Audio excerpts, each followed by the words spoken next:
মমতা ব্যানার্জির হাত মাথার উপরে ছিল, তাই তিনি বাঘের বাচ্চা বলে নিজেকে জাহির করতেন। মমতা ব্যানার্জির হাত সরে গেছে, এখন ইঁদুরের বাচ্চাতে পরিণত হয়েছেন। শনিবার কেশিয়ারিতে একটি কর্মসূচিতে এসে রাজ্যের বিরোধী দলনেতা শুভেন্দু অধিকারীকে এমনই কটাক্ষ করলেন তৃণমূলের জেলা সভাপতি সুজয় হাজরা। এসআইআর এর প্রতিবাদ জানিয়ে শনিবার কেশিয়ারির বাঘাস্তি ৫ নম্বর অঞ্চল তৃণমূল কংগ্রেসের পক্ষ থেকে একটি বাইক মিছিলের আয়োজন করা হয়েছিল। এই বাইক মিছিলেই উপস্থিত ছিলেন তৃণমূলের জেলার সভাপতি সুজয় হাজরা, বিধায়ক পরেশ মুর্মু, জেলা মহিলা সভানেত্রী মামুনি মান্ডি ছাড়াও আরো অনেকে। এখানে বক্তব্য রাখতে গিয়ে এমনই মন্তব্য ছিল জেলা সভাপতির। এই দিন উন্নয়নের পাঁচালী প্রচারে ছিল তৃণমূলের এই কর্মসূচি। নাম বাদ দেওয়া যাবে না, একটা নাম প্রকৃত ভোটারের ভোটার লিস্ট থেকে বাদ দেওয়া যাবে না। তাই আজ তৃণমূল কংগ্রেস ৫ নম্বর অঞ্চল উদ্যোগে আমরা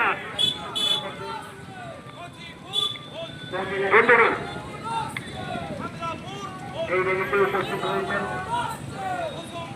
আমাদের তৃণমূল কংগ্রেস পশ্চিম মেদিনীপুর সাংগঠনিক সভাপতি সম্মানীয় সুজয় হাজরা মহাশয়। উপস্থিত রয়েছেন এই র্যালিতে আমাদের সম্মানীয় ব্লক সভাপতি অশোক রাউত মহাশয়। উপস্থিত রয়েছেন এই এলাকার বিধায়ক সম্মানীয় পরেশচন্দ্র মুর্মু মহাশয়। ওই বিরোধী দলনেতা যে আছে না, প্রতিদিনই দেখছি ধূপ ধুনো দিয়ে একটা বাক্সে খুব পুজো করছে। কি ব্যাপার? বললো কিরকম বাক্স? বললো বাক্সটাতে লেখা আছে SIR। সকালবেলায় ধূপ ধুনো দিয়ে বেরোচ্ছে, রাত্রেবেলায় শুতে যাওয়ার সময়তে ধূপ ধুনো দিচ্ছে, আর ধোপাক ধোপাক করে গিয়ে প্রত্যেকটা মিটিং এ বলছে ১.৫ কোটি ১.৫ কোটি ১.৫ কোটি ১.৫ কোটি। তো এখন এই ১ কোটি ১ কোটি ১ কোটি ১ কোটি ডিয়ার লটারি বলে না মাঝে মাঝে, তো আমরা প্রথমে ভাবছিলাম হয়তো কোনো লটারি ১ কোটি ২৫ ১ কোটি ২৫, তারপরে বললো ১.৫ কোটি, তারপরে বললো না ১.৫ কোটি। প্রতিটা মিটিং এ গিয়ে ১.৫ কোটি ১.৫ কোটি বলছে, আর ঝপাং ঝপাং করে লাফাচ্ছে। কেন লাফাচ্ছে? বলছে ওই এসআর যন্ত্রটা চালু হলেই ১.৫ কোটি বাংলার মানুষের নাম কাটা যাবে, আর উনি নাকি সোজা গিয়ে নবান্নের ১৪ তলায় বসে মুখ্যমন্ত্রী হয়ে যাবেন। তো উনি দিল্লিতে গিয়ে ওই এসআর যন্ত্রটা বললেন যে কথা দিচ্ছি, আগের বারে কথা দিয়ে কথা রাখতে পারেনি ২১ সালে, এবারে কথা দিচ্ছি এসআর যন্ত্রটা প্রয়োগ করে দেন বাংলায়, বাংলায় বিজেপিকে আমি ক্ষমতায় নিয়ে চলে আসবো। এবারে হারু যখন বক্সিদাকে বলল ওরে ২০২১ সালে ও একটা বাক্স বিজেপির নেতাদেরকে দেখিয়েছিল, পিছনটাতে দেখিয়েছে, ও যখন হাঁটছে পিছনে হাজার হাজার লোক, সামনেটা দেখায়নি, সামনেটাতে মমতা ব্যানার্জির ছবিটা ছিল, আর মাথায় তৃণমূল কংগ্রেসের ঘাসের উপরে জোড়া ফুল চিহ্নের টুপিটা পড়েছিল, ওটা ও বাক্সে দেখায়নি, কারণ বাক্সের পিছনে ওর মাথায় মমতা ব্যানার্জির হাত ছিল বলে বলতো বাঘের বাচ্চা। মমতা ব্যানার্জির হাতটা মাথা থেকে সরে গেছে, ইঁদুরের বাচ্চার পিছনেও চলে গেছে, শুধু সময়ের অপেক্ষা। ১.৫ কোটি ছেড়ে দেন, ২ কোটি যদি নির্বাচন কমিশন নাম বাদ দিয়ে দেয়, ২০২৬-এর লিখনটা স্পষ্ট।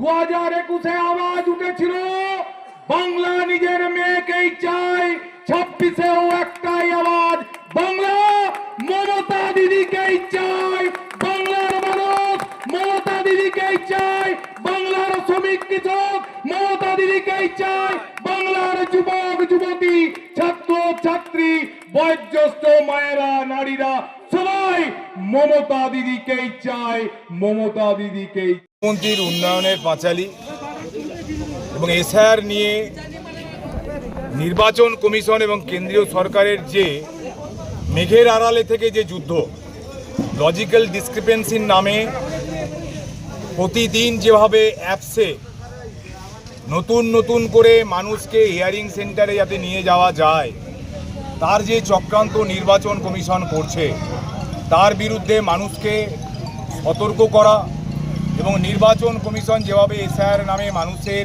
ভোটাধিকার, মানুষের গণতান্ত্রিক সাংবিধানিক অধিকার কেড়ে নেওয়ার চেষ্টা চলছে এবং বাংলার মনীষীদেরকে ক্রমান্বয়ে যেভাবে অপমান করার চেষ্টা চলছে কেন্দ্রীয় সরকারের দ্বারা, তার বিরুদ্ধে প্রতিবাদ মিছিল, আমাদের মোটরসাইকেল র্যালি একটা সুন্দর হয়েছে এবং সবাই মিলে আমরা আজকে এখানে আরেকটি প্রতিবাদ সভার আয়োজন করলাম বাগাস্তি অঞ্চলে।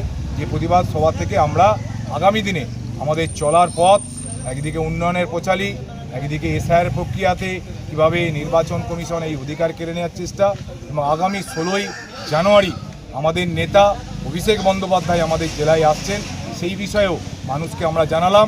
সবাই আমাদেরকে 16 তারিখ যেতে হবে মেদিনীপুরে, অভিষেক বন্দ্যোপাধ্যায়ের বার্তা নিয়েছে এলাকায় আমাদেরকে ঝাঁপিয়ে পড়তে হবে 2026-এর নির্বাচনের দিকে থাকবে। দাদা, হাতে গোনা তার কয়েকটা মাস তারপরে রয়েছে বিধানসভা নির্বাচন, এই কেসিআরকে নিয়ে কতটা আশাবাদী? 200% আশাবাদী।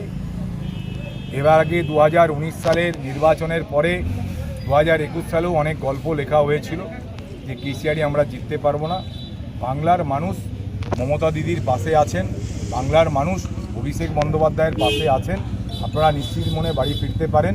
2026-এ কেসিআরই থেকে আমরা কম করেও 20,000 ভোটের ব্যবধানে জয়লাভ করবো, এটুকুনি দায়িত্ব নেব। 3 দিনের বঙ্গ সফরে স্বরাষ্ট্রমন্ত্রী, তার সঙ্গে বৈঠক করেন বিজেপির প্রাক্তন রাজ্য সভাপতি দিলীপ ঘোষ, আর তারপরে ইঙ্গিত পাওয়া যায় যে দক্ষিণবঙ্গে ফের ময়দানে নামছেন দিলীপ ঘোষ। খড়গপুরে প্রার্থী হওয়ারও ইঙ্গিত পাওয়া যাচ্ছে। কতটা ব্যাকফুটে ঠেলবে তৃণমূলকে, বা বিজেপি কতটা পারবে এই কেসিআরকে লিড দিতে? 5 বছর দিলীপবাবু সাংসদ ছিলেন। দায়িত্ব নিয়ে বলছি যে কেসিআরির বাগাস্তি অঞ্চলের মানুষ দিলীপবাবুকে দেখেছে বলে আমার মনে হয়। 5 বছরে কেসিআরিতে কোনো রাস্তা করেছে, কোনো জলের ব্যবস্থা করেছে, কোথাও কোনো লাইটের ব্যবস্থা করেছে, করোনার সময় মানুষের পাশে দাঁড়িয়েছে কিনা বাগাস্তি অঞ্চলের মানুষকে জিজ্ঞেস করুন। দিলীপ ঘোষ মানে কি, মানে কোনো খাবার জিনিস না কি বিষয় আমি জানি না। ওই দিলীপ বাবুর ক্যাসেটগুলো যেগুলো বেরিয়েছে একটু মানুষকে দেখানো, বুঝতে পারবেন দিলীপ ঘোষ। 2000 নবজোয়ার